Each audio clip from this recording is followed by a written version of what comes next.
Bismillahirrahmanirrahim. Allahun e falenderojmë dhe vetëm prej tij ndihmë dhe mëshirë kërkojmë.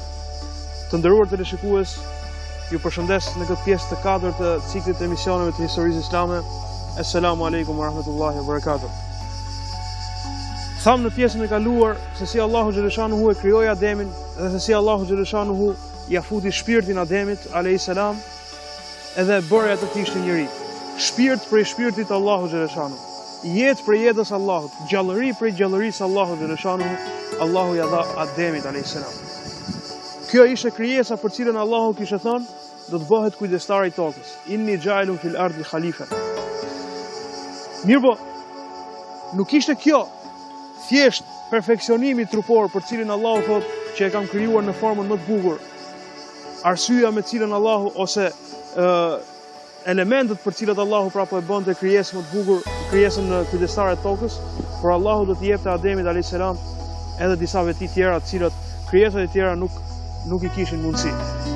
Allahu xhaleshanuhu pasi ia dhuroi inteligjencën Ademit alayhis salam, pra e bëri krijesë inteligjente. Kur themi krijesë inteligjente, e kemi fjalën për krijesë që ka mundësi të zgjedhë ndërmjet të mirës dhe të keqes. Ka mundësi pra të jetë zgjedhëse, përzgjedhëse ndërmjet të mirës dhe të keqes. Mirë po, Allahu xhaleshanuhu i dha Ademit diçka dhe më shumë. Dhe Allahu thotë në Kur'an: "Wa 'allama Adama al-asma'a kullaha, thumma 'aradahum 'ala al-mala'ika." Ja mësoi Ademit emrat e çdo gjëje, gjithçkaje. Ja mësoi Ademit alayhis salam emrat e bimëve, emrat e kafshëve, emrat e sendeve, emrat gjithçka që mund të ketë një emër që mund të emërtohet, Allahu xhaleshanuhu ja mësoi Ademit alayhis salam. Pra i dha Allahu xhaleshanuhu pajisi Ademin, kokën e tij, trurin e tij e pajisi me dituritë e nevojshme që do t'i duhet. Dhe pastaj i thot engjëve, i thot më tregoni se si i kanë emrin këto sende, dhe i paraqit disa sende. Pra po bëhej një konkurs i madh ndërmjet Ademit alayhis salam dhe të gjithë engjëve. Gjithë engjëjt përpara dhe Ademi në njëra anë. Të gjithë duhej të tregonin se si kishin emrat këto sende. Mirë po engjëjt thanë: "La ilme lana illa ma 'allamtana." Nuk mund të kemi dituri më tepër se sa ti o Zot na ke dhënë. Atëherë Allahu xhaleshanuhu i thot Ademit: "Lajmëroj, tregoja se si kanë emrat këto sende të cilat unë i vura në këtë konkurs, objekt të këtij konkursi." Dhe Ademi alayhis salam fillon të tregojë të gjitha. Kjo ka emrin kështu, kjo ka emrin kështu, kjo e ka funksionin e saj në këtë mënyrë. Pra Ademi alayhis salam ishte pajis, memoria e tij, krejt memoria e tij e kishte gjithë informacionin e duhur se çfarë duhej të bënte në këtë botë.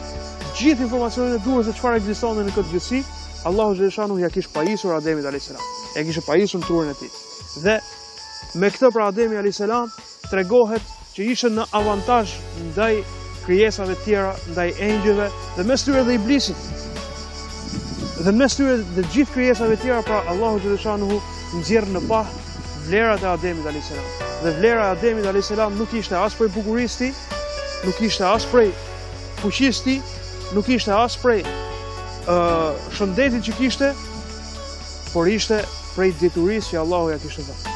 Kështu Allahu xhaleshanuhu i tregoi të gjithëve se kush ishte dhe kush do të ishte kujdestari i tokës. Por që të respektohej Ademi, që të vihej në vend, të vihej pra reputacioni i tij, të ndërtohej reputacioni i tij, atëherë Allahu xhaleshanuhu i thot engjëve: "Për këtë arsye thot ju do t'i bini të gjithë në sejdë e Ademit." Dhe të gjithë krijesat e qiellit, pra të gjithë engjëjt i ranë në sejdë e Ademit, përveç një krijese. Një krijese që nuk ishte engjëll. Një krijese që kishte filluar urrëtin dhe xhelozinë me Ademin shumë kohë më parë, që kur Ademi ishte akoma balt. Që kur ai e kishte marrë vesh se do të krijohej Ademi, që atëherë kishte filluar xhelozia e tij nga brenda ta brenda këtë krijesë të re, këtë krijesë që ishte atje në qiell, dhe ishte kjo krijesë që në fund fare do të rezultonte si e vetmja krijesë që nuk e zbatoi urdhrin e Zotit. Bëhet fjalë për Iblisin. Iblisi në ato momente i mbushur plot mllef se Ademi alayhis salam do të ishte kujdestari i tokës dhe jo ai, se Ademi alayhis salam, kjo krijesë prej balte, do të ishte ky kujdestari i tokës dhe jo ai që konsiderohej në xhenet nga engjëjt, konsiderohej si palloi i xhenetit. si krijesa më e bukur e xhenetit. E pra, ky pra iblisi nuk do të ishte ky kujdestari i tokës, po do të ishte kjo krijesë e re që kishte krijuar Allahu. Në këto momente kur Allahu i thot engjëve për të ngritur reputacionin e Ademit, i thot engjëve i binin sejdë Ademit. Dhe të gjithë engjëjt i përkulen në sejdë Ademit a.s.